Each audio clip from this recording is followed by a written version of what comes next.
안녕하세요. 원더키즈닷컴 F7입니다. 오늘은 삼성 갤럭시 와이드 3를 간단히 한번 알아볼까요? SK 독점으로 나오고 보급형에 속하는 모델이죠. 이렇게 생겼고요. 뭐 깔끔해요. 깔끔하고 갤럭시 J7이랑 굉장히 비슷한 모델인데 걔는 풀메탈이고 얘는 플라스틱 유니바디예요. 그러니까 폴리카보네이트 유니바디인데 사실 J7 같은 경우에는 버팅이 제대로 되어 있는 게 아니어가지고 지문이 잘 묻는 편이었는데 메탈임에도 불구하고 그랬는데 차라리 이게 그렇지도 않고 나은 것 같아요. 다만 한 가지 마음에 안 드는 거는 이 카메라 주변에 이거 다 네모네모한데 얘만 이상하게 약간 통통한 타원형이죠. 어디서 과연 걔가 왔을까? 통통한 타원형 디자인이 어울리는 기계 어디서 왔을까 하면은 뭔가 부품을 공용화해서 원가 절감을 하려는 그런 거였겠죠. 그리고 하나만 더 말하면 얘 불이 안 들어와요. 사실 백라이트가 안 들어오는 것까지는 그럴 수 있어요. 근데 제대로 보이지도 않아요. 좀 밝은 걸로 해놓든지. 그 갤럭시 온7 같은 거에는 이게 반짝반짝 잘 보였죠. 불은 안 들어와도. 근데 이거는 칙칙해가지고 잘 보이지도 않아요.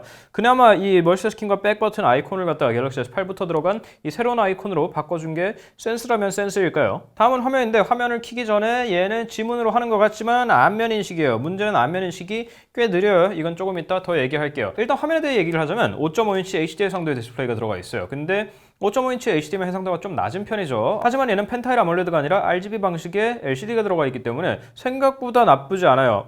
뭐 엄청 선명하다거나 그런 느낌은 당연히 안 들죠. 해상도가 낮다 보니까. 근데 눈이 불편하다든지 사실 5.5인치 HD 펜타일이면은 좀 거슬려요. 자글자글해지기 시작하죠. 그런데 얘는 그렇지도 않고 그렇다고 다른 LCD가 들어갔던 온7처럼 색이 이상하게 과장된 것도 아니에요. 거기다가 색깔 모드 뭘 골라도 그렁저렁 괜찮은 색에다가 심지어 여기 전체 화면 색상 최적화에 RGB 조절까지 가능하게 해놨어요. 삼성이 이런 섬세함을 발휘하다니 사실 좀 놀랬어요. 성능에 대해 간단히 얘기하자면 엑시노스 7870에 2GB 램 32GB 스토리지가 들어가 있어요. 사실 뭐 성능으로 보자면은 뭐 별다른 얘기를 할 건덕지가 없는 프로세서예요. 이게 나쁘다는 게 아니라 뭐 워낙 오랫동안 검증이 되어온 프로세서여가지고 뭐 앱 껐다가 켰다가 뭐 이렇게 쏙쏙 넘어가고 뭐 그런 것들이 생각보다 느리지 않게 잘 돌아가는 그냥 딱 준수한 성능의 프로세서예요. 당연히 3D 게임 같은 거는 하시면 안 되고요. 거기다 보급형에 무슨 바람이 불었는지 모르겠지만 삼성 익스피리언스 9.0에 안드로이드 8.0 오레오가 들어가 있어요. 그러면서 기능들을 생각보다 많이 안 뺐더라고요.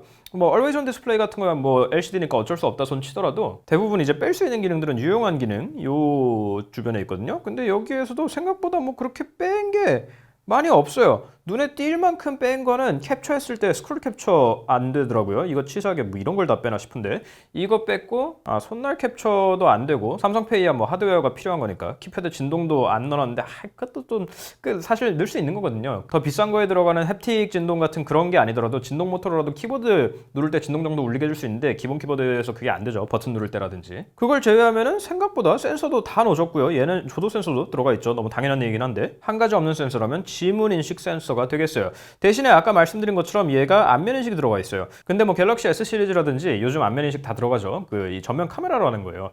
얘가 잘 될 때는 잘 되는데 밝은 데서도 사실은 빠른 편이 아니에요. 보세요. 여긴 조명이 잘 켜져 있거든요. 되게 밝아요. 얼굴 됩니다. 이게 조금 느린 데다가 조금만 어두워지거나 고개를 조금만 틀어놓으면은 인식이 하도 안 돼가지고 되게 짜증나요. 특히 어두운 데서 안 되는 게 치명타예요. 이걸 뭐 긁어부스럼이라고 해야 되려나? 지문인식 센서가 그냥 없는 거였으면 그냥 없구나? 치사하다 이러고 끝냈을 텐데 안면인식이 잘 되지도 않는 이상한 안면인식이 들어가 있으니까 더 짜증나. 이거 안 될 때마다 지문인식 센서 없다는 게 자꾸 생각나가지고 더 짜증나. 그것 좀 넣지 하면서 그래요. 삼성은 좀 억울할 수도 있겠다. 안면인식도 넣지 말걸. 그지? 다음은 음향인데 아래쪽에 3.5mm 이어폰 잭이 잘 자리 잡고 있죠. 근데 이게 뭐 소리 자체는 그냥 평범해요. 뭐 그냥 청명하지도 않고 뭐 그렇게 칙칙하지도 않고 그냥 그래요. 소리가 나요. 근데 의외로 삼성이 잘 넣어주는 것 중에 하나가 이 음향 효과예요. 왜 이걸 잘 넣어주지? 이해가 안 되네. 이상하게 이건 안 빼더라고요. 이퀄라이저에서 자기 마음대로 고를 수 있고 UHQ 업스케일러, 진동관 앰프, 콘서트홀, 어댑트 사운드 이런 것도 있고 심지어 이어폰만 되지만 돌비 애트모스도 넣어놨어요. 그리고 스피커는 여기 오른쪽 위에 있어요. J 시리즈가 항상 이 자리에 있죠. 근데 이게 생각보다 괜찮아요. 위치는 조금 호불호가 갈릴 수 있을 것 같은데 저는 뭐 이렇게 영상 보니까 여기서 나오는 게 한쪽에 치우쳐 있는 것보다는 여기서 그나마 이게 중앙에 가까우니까 저는 이게 낫다고 생각하는데 또 이게 뭐 더 잘 막히는 위치라고 싫어하는 분도 계시고 여하튼 그건 취향에 갈릴 것 같은데 스피커 품질은 생각보다 괜찮아요. 전혀 예상하지 못했던 베이스가 나와가지고 이거 뭐지? 여하튼 이거 생각보다 들어줄만해요.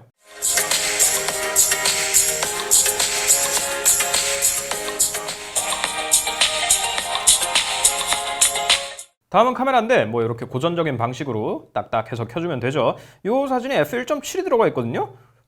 생각보다 잘 나와요. 일단 렌즈 자체도 밝고 밝은 데서 찍으면은 색도 예쁘게 나오고 꽤 선명하게 나오는 걸 확인할 수 있어요. 저조도에 가면은 좀 부족해요. 당연히 좀 부족하고 약간 뭉개지는 것도 있고요. 센서가 고급진 게 들어간 게 아니기 때문에. 근데 HDR을 키면은 좀 나아져요. 문제는 HDR 자동이 없고 항상 여기서 HDR을 눌러서 켜줘야 된다는 거지만 여하튼 나아지기는 합니다.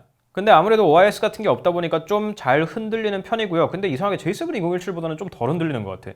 기분 탓인가? 여하튼 참고로 전면 카메라 역시 저조도에서는 꽤 뭉개지는 편이에요. 하지만 품질 자체가 나쁘냐면 그렇지는 않고요.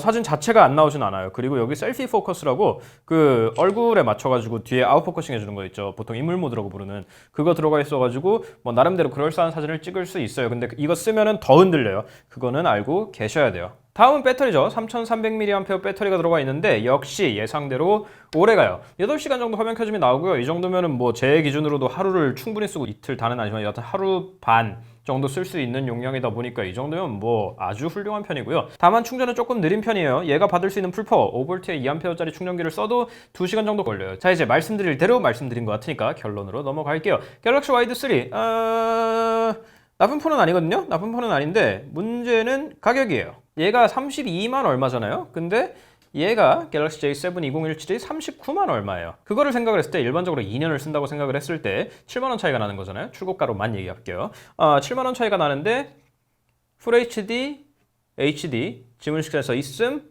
없음, 삼성페이 있음, 없음, 전면 LED 플래시 있음, 없음, 지문식 센서 있음, 없음, Always on 디스플레이 있음, 없음. 대략 그 정도의 차이가 나거든요. 그래서 사실 저는 이게 통신사 독점으로 나와가지고 뭐라고 말하기는 조금 어렵기는 한데 할 수 있으면 J7 2017을 사는 게 비슷한 가격이라면 저는 이 정도 차이면 충분히 비슷한 가격이라고 생각하기 때문에 J7 2017을 사시는 게 더 맞는 선택이 아닌가라고 생각해요. 여하튼 갤럭시 와이드 3는 갤럭시 J7 라이트 정도의 느낌이거든요. 그냥 라이트라고 하기에는 조금 많이 부족해가지고 하지만 기계 자체가 나쁘냐면 그렇지는 않아요. 다만 저는 이 가격 그 출고가를 주고 살 만한 기계는 아닌 것 같아요. 인간적으로 지문인식 센서만 들어가 있어도 저는 이런 소리를 하진 않았을 텐데 인간적으로 하루에 절반은 어두운데 어두운 데서 이렇게 안 돼서 이거 어떻게 쓰겠어요? 그죠? 지문인식 센서 그렇게 비싼가? 이게 짜증나네. 여하튼 휴대폰 본연의 기능에서 얘기하자면은 이건 생각보다 예상보다 꽤 만족스러웠어요. 근데 요즘 세상에 지문인식 센서가 없는 걸 보니까 아주 짜증이 납니다. 30만 원이 넘는 기계 지문인식 센서가 없던 2018년에 그쵸.